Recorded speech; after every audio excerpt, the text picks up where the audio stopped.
Well, good morning, everybody. Let's call our meeting to order. It is 8:30. I'm doing this first to bring Paula in and Lynn zooming in. Okay. So the first thing we need to take care of this morning, there's been a request to allow remote participation from member LaPlante under Section 7A of the Open Meetings Act. Pursuant to Section 7A of the Open Meetings Act, if a quorum of the members of the public body is physically present as required by Section 2.01, a majority of the public body may allow a member of that body to attend the meeting by other means if the member is prevented from physically attending because of personal illness or disability, employment purposes, or the business of the public body, or a family emergency. May I have a motion to allow member LaPlante to participate? The state's attorney that we needed to make Paula. Paula, I'm sorry. Okay. You don't have quorum without Paula. Thank you. Yes, yes. So I need a motion to bring Paula in as a part of the committee this morning. So moved. The motion will work, but you can appoint her as the chair of the. Okay. Okay. So give me a second. We'll all in favor for Paula. Well, okay. So yeah, because we need that quorum in order to do that too. Okay, so I am appointing Paula part of the committee this morning so that we can meet our purposes of quorum. Sorry about that, everybody. Now that we have a quorum in the room, may I have a motion to allow member LaPlante to participate? So moved. Second. All in favor? Aye. Welcome, member LaPlante. Thank you. All righty, thank you. The details. Roll call, please. Member Pachowski, Vice Chair Chaplin, Member Hart, Member LaPlante. Member LaPlante here. Member Chavez here. Chair Rutledge Here. and then do I? Yep. And then Paula Deacon. Garcia. Here. Joy, did you have something there?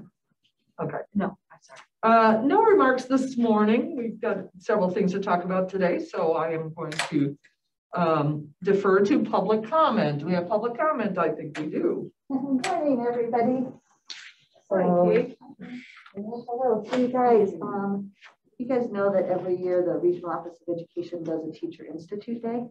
So this year, last year was all virtual, which is a little tricky to do science virtually. So we understand how our teachers are feeling trying to do science virtually. But this year we're doing it hybrid. So there'll be some teachers in and some teachers virtually. So we'll be able to reach a really broad group of teachers. And we're already full. That's pretty exciting for March 4th. But I wanted to tell you that people are all over the board. Some schools are letting presenters in. So Bryan Middle School in Elmhurst, we're going in. Some groups are totally virtually.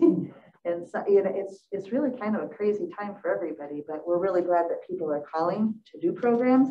And the last thing I want to tell you is Addison Library, where they're doing a lunch and learn kind of thing virtually for businesses. So I'm their speaker, I think this Thursday. I think it's Thursday.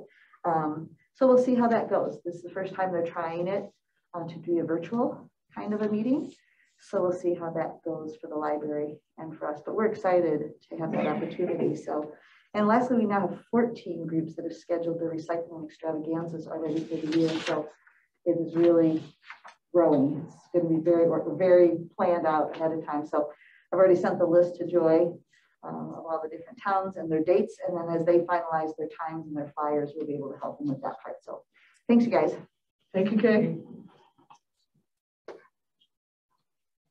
Oh, yes, indeed. Thank you. Thank you. And Joy, you need to have Ashley, who is not part of our committee, but is. So if we could add Ashley to our committee this morning, and I can appoint, correct, Patrick? Correct. Okay. Thank you, Ashley, for stepping in. All righty. Next, if we could have approval of the minutes from our Tuesday, January 4th, 2022 meeting. So moved. Second. All in favor? Aye. Motion carries. Next, we need parent committee approval on ENR 0071-22, a resolution for the DuPage County Electronic Recycling Program 2023 notice of participation. So moved. Second. Joy, you want to add anything there? Sure. This is our annual registration with the Illinois Manufacturers Clearinghouse. This is a state legislative action where if you want to opt in and continue your electronics recycling program, you have to submit to the Illinois EPA by March 1st. So this will be a resolution that goes to board. We like to have the board and everyone on board, to confirm our participation. So that's why you're seeing the resolution. Thank you, Joy. All in favor? Aye. Opposed? Motion carries. Next is an action item for the pilot propane tank recycling program. So moved. Second. And Joy, please. Yeah, so this is exciting. We have been, and Kay has worked with Flat Can as well. Flat Can is an organization where they take in and recycle aerosol cans. About, let's say the end of last summer, we talked to them about doing 1 pound propane tanks. So she looked into it and she was able to find an outlet to recycle those. So the Forest Preserve, we spoke with them to see if they would be a willing and able partner, would be willing to, at the Blackwell Forest Preserve, because that is their one family or public campground location. So we're going to pilot it this year with the Forest Preserve. It's in the packet, you saw the little container. Campers will go ahead and just, if they, it's all used up, they want to recycle it, they'll put it in the bin. The county will fund the recycling. It is $3 per 1 pound canister. So we'll see how it goes. If there's, if we see a good demand and participation, we'll talk to the committee about next year. All righty. All in favor? Aye.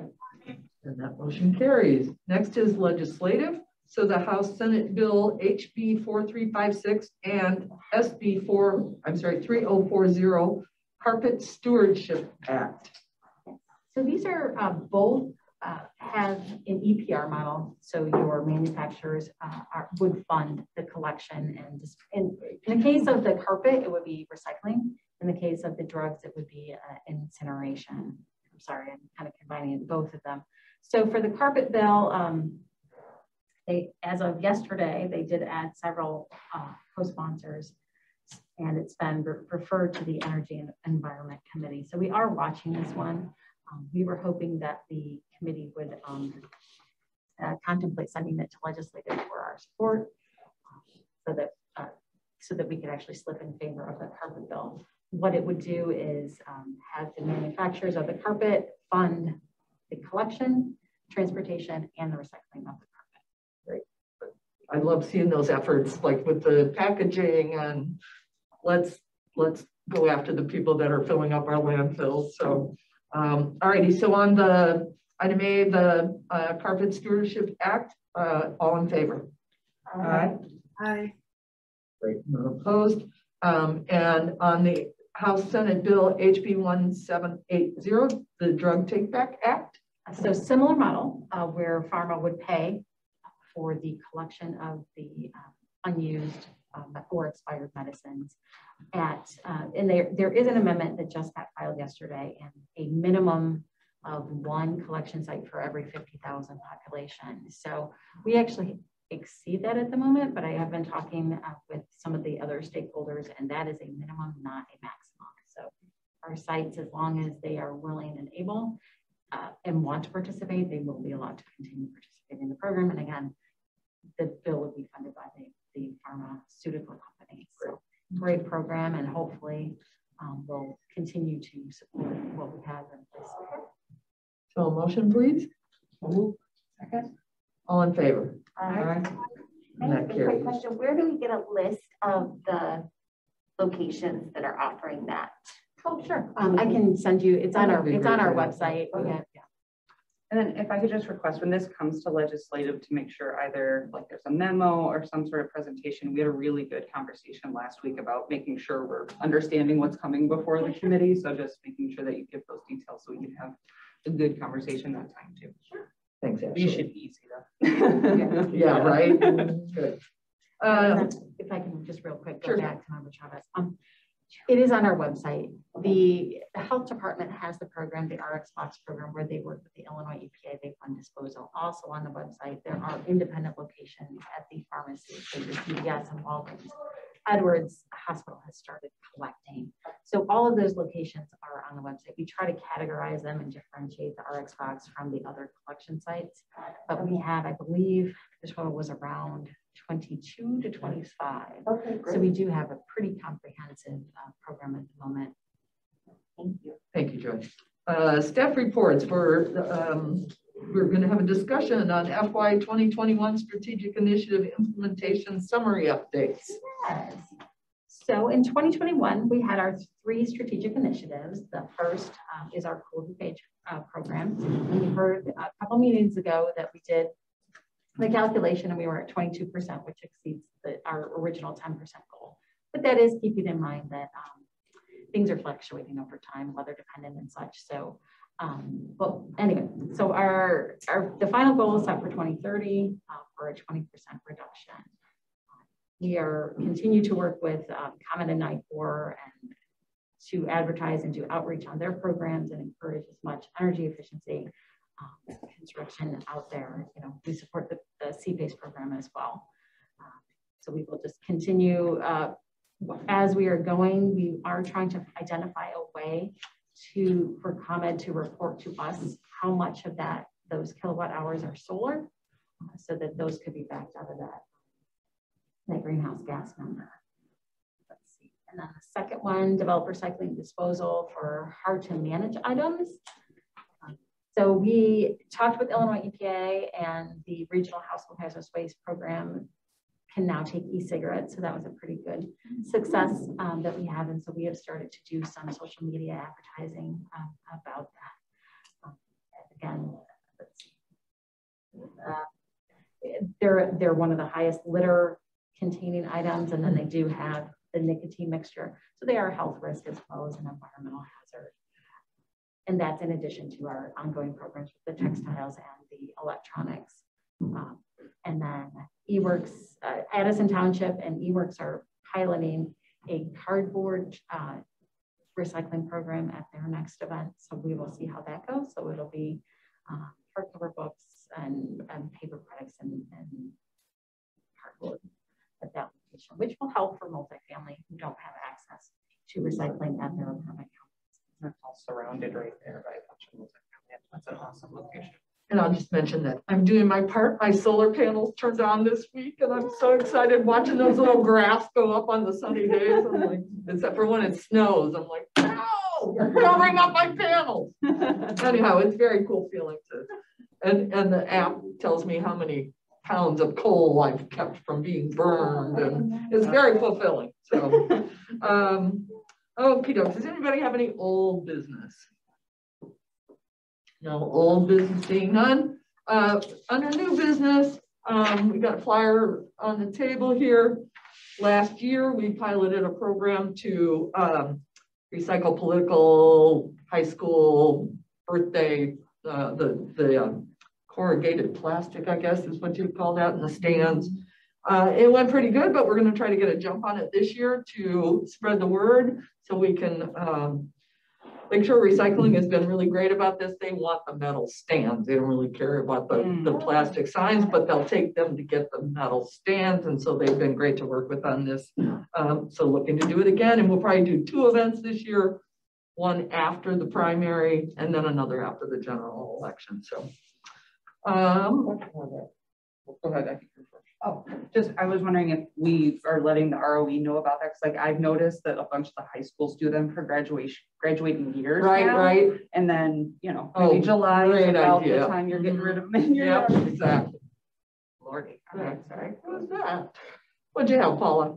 Yeah, I just had a question. You were saying that they aren't real happy about getting the signs. Do they do something with the signs when they get them? I think they do, yes, but it's the gold is in the stands. Yeah, which I understand, but I don't want them to throw away the signs because of that. No, Lake Shore's pretty good about, you know, repurposing or recycling everything that they get. They do have a downstream recycler. It's just that they need a large volume. Okay. And there is a cost. We will be, I think $300 for the container, per container. Okay. So it's just, it's quantities Really and then minimal. a little cost.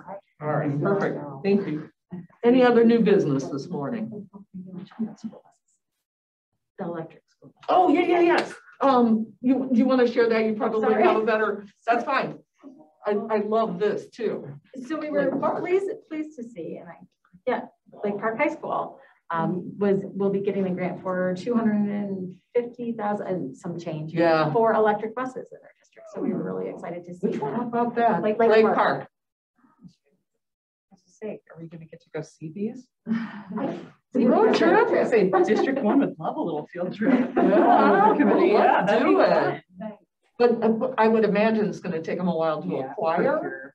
They got the money, but to implement may take some time, but maybe in the fall? Yeah. That would be awesome. That's so exciting. I wonder if they'll have heat and stuff. Cause like I've taken, like when I worked downtown, we had electric shuttles and the perk was that they heated up really nice in the winter. So I wonder if that'll be like, if they'll just have more kind of natural perks from being the. Well, and this is totally an aside, but every time I see them talking about the police cars that they're acquiring and we're looking at hybrids and things like that, one thing I didn't always know about electric cars is their 0 to 60 is crazy. And I would think that's a big deal for police.